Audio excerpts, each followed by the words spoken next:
It is mid-November. We are upon Thanksgiving.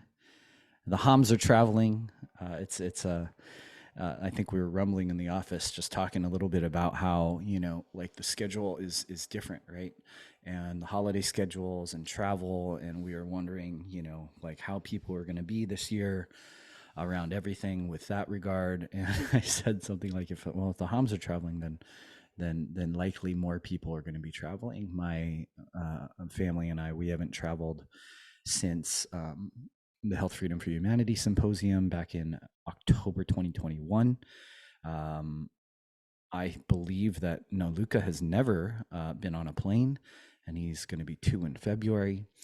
And we're going to go to Maine.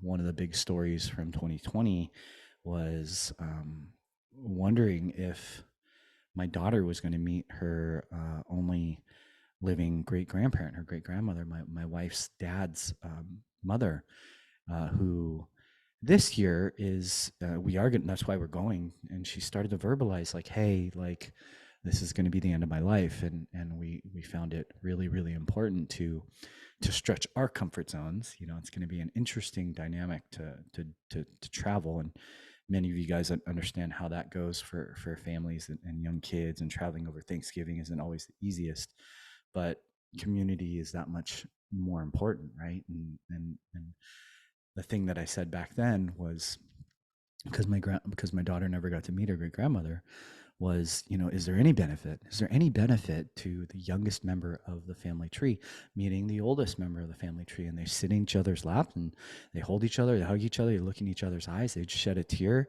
they love each other, and is there any immune benefit at all to that? And it really made my in-laws think about um, the beliefs, right? The beliefs of this so-called fake virus thing that was capturing the entire world. um, was it more powerful than love? And it was a really hard thing for them to reconcile. And here we are, 3 years later, finally able to cross paths and meet.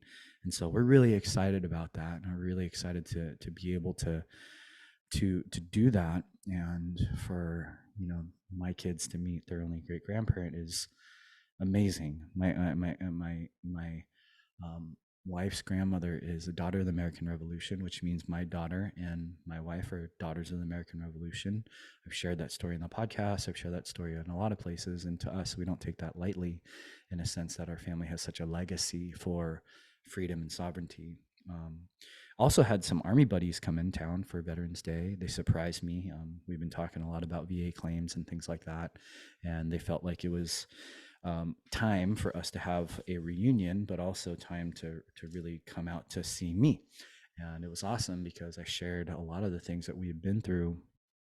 And one thing that I really really appreciated was, one of my friends said, "Hey, we're fully vaccinated, but um, we moved to Texas during COVID, and if that makes you kind of understand like how just diverse this population is, like we're all thinking about it. Rogan's talking about it. Everybody's talking about it. And why don't we just go and hang out with each other and remember that there are bigger things than these promulgated media campaigns that are meant to just capture the world, right? There's bigger things than that. It made me really, really, really. I felt amazing, and I also remembered like that level of loyalty and that level of just I don't know what the right word is, but humanity and bonds and connection that are far bigger than anything the media can put out there to make us fearful of things, right? Lately, I've been speaking to more Kairos, and so just so you know, I did a, I did this video yesterday, and instead of it being a few minutes, it was 45 minutes, and it's going to be our solo cast for the podcast. And I highly encourage you to listen to it because I've been speaking to more chiropractors lately. I'm getting interviewed on more chiropractic podcasts lately, and I want you to know that I'm taking that step to share what we do to other chiropractors because I know that what we do is so special. And I hear so many chiropractors telling me the challenges that they're experiencing right now, realizing that they have a practice that isn't as clear about what we represent. And so that solo cast is amazing because here we are, flu season, right? COVID season. Somebody came in the other day and said, "Hey, I'm positive for COVID," and we're like, "Well, what does that mean to you, and what does that mean to us?" And we have a new staff, most of which have been with us less than a year, so they weren't with us through COVID.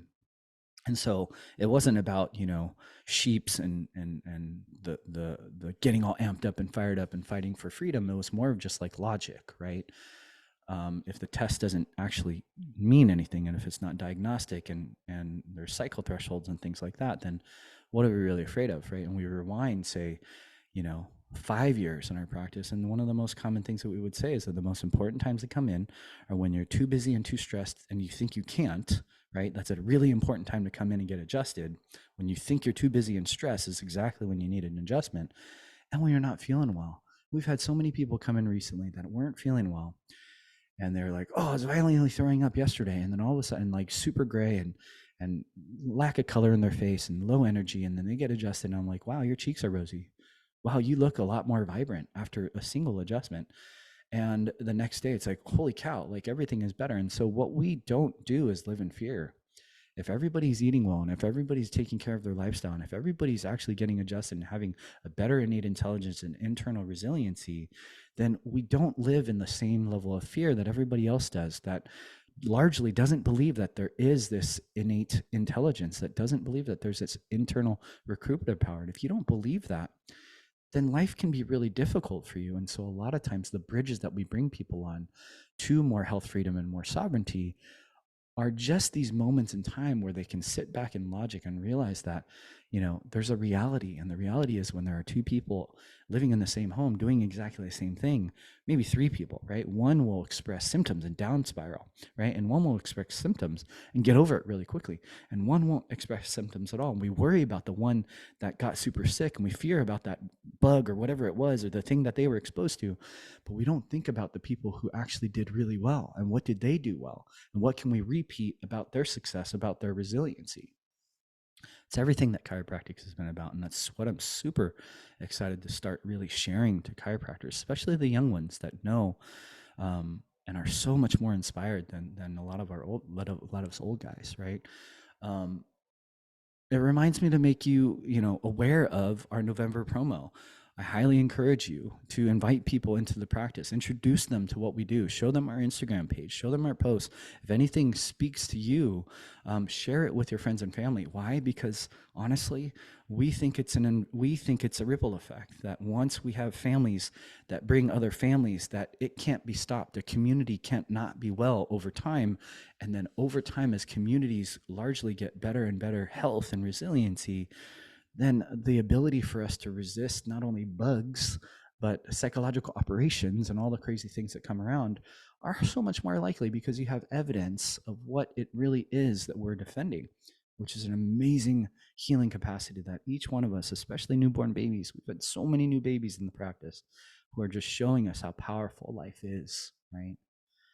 Last thing, two events that are on the horizon. November 30th, Perfect Storm, the most amazing workshop that we do in the office, that has been the avenue for so many of you moms and dads to bring your kids to recognize this true healing capacity in your body, is November 30th. It's going to be here in Escondido. We're working on the exact venue. It's going to be in the evening. We're likely going to provide food, so don't worry about dinner. But we would invite you, if you haven't ever been to it as an active patient, to come and bring some friends. Because this event is one of the most mind shifting that you would love to wish for more of the parents in your circle than ever. And then on the 9th of December, we're going to do a detox workshop that we are going to do as a practice and a community in January, a 3 to 4 week detox that misery loves company, but that is in the wake of, all the things that we do to ourselves in the holidays, mostly are healthy in our circles. But in January, everybody sets goals for the next year for their health, and usually people fiddle out by February. But if you do something like this, it is a pretty remarkable, you can't go backwards when you do a detox. You literally move in a direction, and your family tree starts to etch towards a greater expression of health. Because if you've never done one, then you're living in that 88,000 chemical world for the last several decades. your body starts to shed things that you didn't necessarily know.